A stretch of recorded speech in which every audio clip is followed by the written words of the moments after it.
ఉమ్మడి ప్రకాశం జిల్లా చీరాల మున్సిపాలిటీ పీఠాన్ని టీడీపీ కైవసం చేసుకోనుంది. చీరాల మున్సిపాలిటీలో 33 వార్డులు ఉన్నాయి. చైర్మన్, వైస్ చైర్మన్ పై ప్రవేశపెట్టిన అవిశ్వాస తీర్మానంకి 27 మంది కౌన్సిలర్లు మద్దతు తెలిపారు. అయితే చైర్మన్ శ్రీనివాసరావు వైసీపీని వీడి టీడీపీ గూటికి చేరారు. శ్రీనివాసరావు వైసీపీలో ఉండగానే జిల్లా కలెక్టర్కి టీడీపీ కౌన్సిలర్లు అవిశ్వాస తీర్మాన నోటీస్ ఇచ్చారు. ఆ మేరకు నేడు అవిశ్వాస తీర్మానం నిర్వహించారు. శ్రీనివాసరావుకు వ్యతిరేకంగా ప్రవేశపెట్టిన అవిశ్వాస తీర్మానంలో 27 మంది కౌన్సిలర్లు టీడీపీకి మద్దతు తెలపడంతో అవిశ్వాసం ముగిసింది. మరోపక్క వైసీపీ వైస్ చైర్మన్ జైసన్ బాబుకు వ్యతిరేకంగా 27 మంది కౌన్సిలర్లు మద్దతు తెలిపారు. మరో 4 రోజుల్లో చైర్మన్, వైస్ చైర్మన్ ఎంపిక ఉంటుందని అధికారులు తెలిపారు.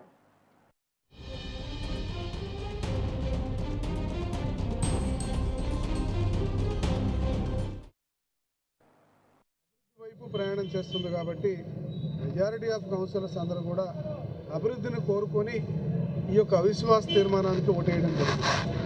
ఆ ప్రకారంగానే వాళ్ళ యొక్క కోరిక మేరకు నెరవేరిన మాట వాస్తవం. కాబట్టి ఇదంతా కూడా రాష్ట్ర ప్రజలందరూ కూడా చూస్తున్నారు. చాలా చక్కగా పద్ధతి ప్రకారంగా చీరాల్లో మీకు తెలుసు, ఎప్పుడు చూసినా సరే అటొక 50 మంది ఇటొక 100 మంది నిలబడి గందరగోళంగా చేసుకుంటూ ఈ యొక్క అవిశ్వాస తీర్మానాల సందర్భంలో కానీ ఎలక్షన్ తీర్మానంలో కానీ జరిగింది.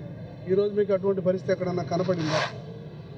అటువంటి పరిస్థితి లేకుండా చక్కగా పోలీస్ డిపార్ట్మెంట్ వారు అధికారులు అందరితో పాటు కలిసి ఈ యొక్క 2 అవిశ్వాస తీర్మానాలని కౌన్సిల్లో మరి స్పెషల్ ఆఫీసరు ఆమోదించడం జరిగింది.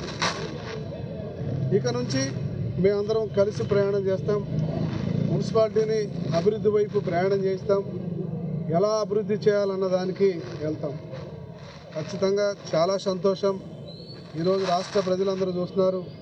మరి నారా చంద్రబాబు నాయుడు గారికి, లోకేష్ బాబు గారికి, పవన్ కళ్యాణ్ గారికి, అలాగే బీజేపీ వారికి అందరికి కూడా తెలియజేసిన తర్వాత ఈ అవిశ్వాస తీర్మానాన్ని పెట్టడం జరిగింది. ఈ అవిశ్వాస తీర్మానం అక్కడ కౌన్సిల్ హాల్లో నెగ్గించడం జరిగిందని చెప్పేసి ఈ సందర్భంగా మీ అందరికీ తెలియదు. అభివృద్ధి వైపు ప్రయాణం